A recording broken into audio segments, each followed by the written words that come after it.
अब रही बात आपकी, तो ये तो एक भट्टी साहब बड़ा ही अजीब ही सिलसिला हो रहा है बाहर जो, और सुप्रीम कोर्ट के सामने। और मैं भी सुन रहा था कि मरियम बीबी लगी हुई थी, और उससे पहले एक और साहब थे, उन्होंने जिस तरह की तकरीरें की हैं, जिस तरह की हर्जा सराई है उसमें, और चीफ जस्टिस ऑफ पाकिस्तान को तू कह के पुकारा जा रहा है, और ये इस तरह ये नहीं चलेगा। ये अपने आप को नून लीग का तो मैं जानता हूँ, तो वो तो खुदकुश उन्होंने पहन लिए जैकेट, और वो चाहते हैं कोई उनपे वार करे और उनको डिस्क्वालीफाई करे। ये सब तकरीरें, हर एक तकरीर का हर जुमला डिस्क्वालिफिकेशन का मुस्तहिक है, और डिस्क्वालिफिकेशन को चिल्ला के अपनी तरफ बुला रहा है कि इस बंदे को जो बोल रहा है ये जुमला, वो कहता है ख्वाजा आसिफ क्या कुछ कह गया है, वो मरियम बीबी ने, फिर मौलाना फजल रहमान ने। कोई कभी सोच नहीं सकता कि इस किस्म की एक इदारे के बारे में आप, और चीफ जब तक इस्तीफा न दे दो, अब चीफ किसी और के भी इस्तीफे पे ये मांगने शुरू हो जाएंगे। इनको तो फिर ये अगर हो गया, ये अगर मान जाए चीफ जस्टिस, तो फिर वो एक ही चीफ नहीं होगा, फिर और चीफ भी बात है, उनकी बारी भी आएगी। अब बात यह है कि उमर अता बंदयाल का कसूर क्या है। उमर अता बंदयाल इंतहाई शाइस्ता, इंतहाई सुलझावा, ऑनेस्ट, कोई उस पर कोई किसी ने कहा है कि जी तुमने ये बना लिया वो बना लिया, ऑनेस्ट, एक खानवादा उसका बड़ा दोनों तरफ से बहुत। अब वो उमर जो है वो उसने क्या कह दिया, उसने कह दिया इमरान खान को कि बड़ी खुशी हुई आपको देख।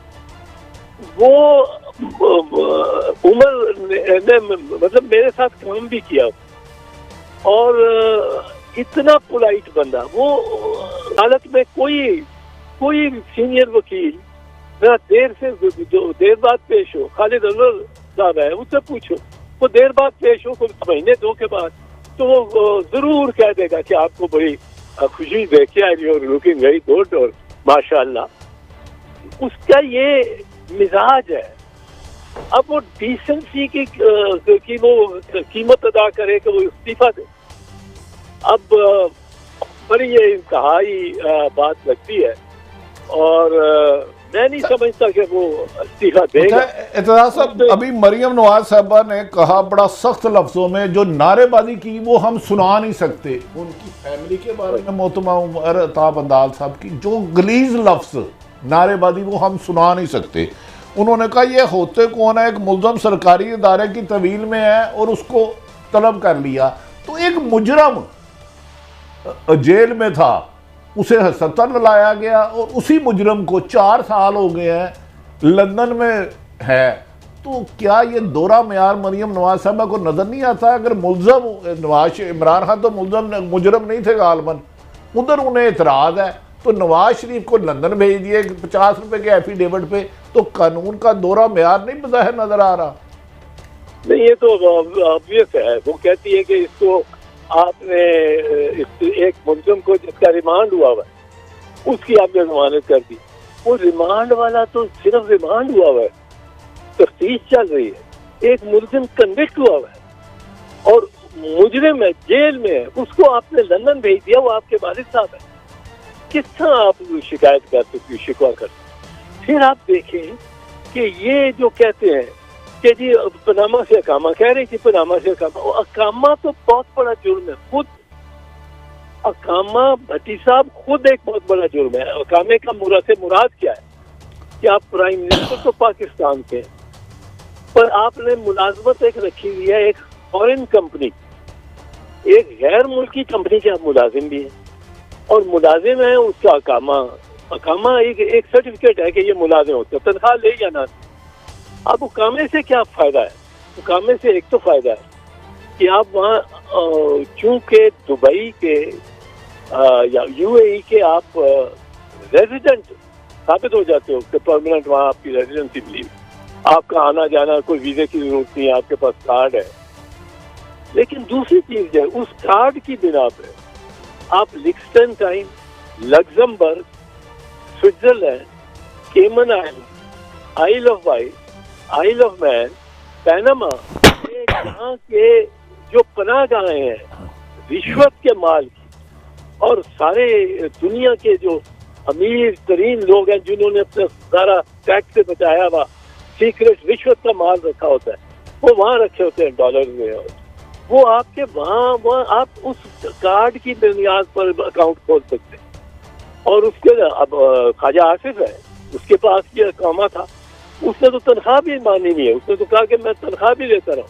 अब मुझे बताएं कौन सा मुल्क है बरतानिया में, अगर वजीर आजम बरतानिया का वो रिलायंस ग्रुप ऑफ इंडिया का एक जनरल मैनेजर हो, तनख्वाह ना लेता हो, वो बर्दाश्त करेगी वो कौम? या मोदी ऑस्ट्रेलिया की एक माइनिंग कंपनी में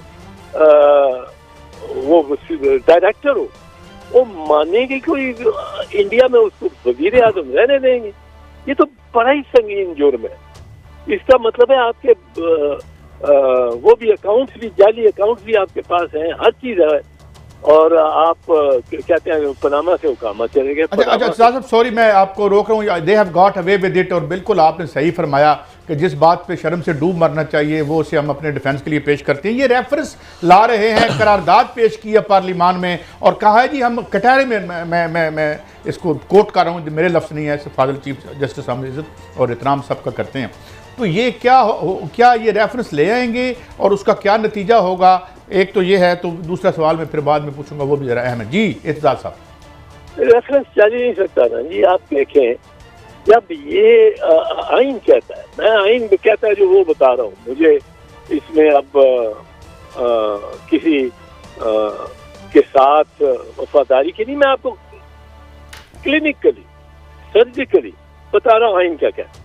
आइन कहता है आर्टिकल 68 में 68 कि आप या ईवान में, कौमी असेंबली के और सेनेट में और किसी सूबाई असेंबली में किसी जज की, आला अदलिया की जज की, किसी जज की कॉन्डक्ट पे, उसके रवैये पे, उसके फैसले पे, उसकी किरदार पे आप बहस ही नहीं कर सकते, बहस ही नहीं कर सकते, एक जुमला नहीं बोल सकते। तो वहाँ आप तलब कर सकते हो जज को। ये तो मतलब है आपको कहा गया कि आप बहस नहीं कर सकते, पर आप उसको कैद कर सकते हैं। ये कैसे हो सकता है? अच्छा, ये इत्तेज़ाज़ साहब आपने पहले भी यही फरमाया, लेकिन बदकिस्मती है कि हमारे सियासतदान इस आईनी संगीनी को नहीं समझ रहे। आज ख्वाजा आसिफ साहब ने जो फरमाया आप खुद सुने और उस पर आप नहीं रह दीजिए। खुल के ये करना चाहता हूं इसके अंदर कि काजी फायज ईसा जो है सितंबर में जो है ना वो चीफ जस्टिस ना बने। मकसद सिर्फ एक है, शुबे अल्फाज में मैं ये बात नहीं कहना चाहता, इन लोगों की कमराडरी है, इन्होंने एक साथी जज को, उसको और उसकी फैमिली को रोल छोड़ा। किसके कहने के ऊपर? उस वक्त की एस्टेब्लिशमेंट के कहने। क्या निकला उस रेफरेंस से? और इमरान खान के कहने पे, उसके कहने पे रोला। शर्म आनी चाहिए इनको। जिस तरह इमरान खान को कोई शर्म या नहीं है, इनको भी कोई शर्म या नहीं है।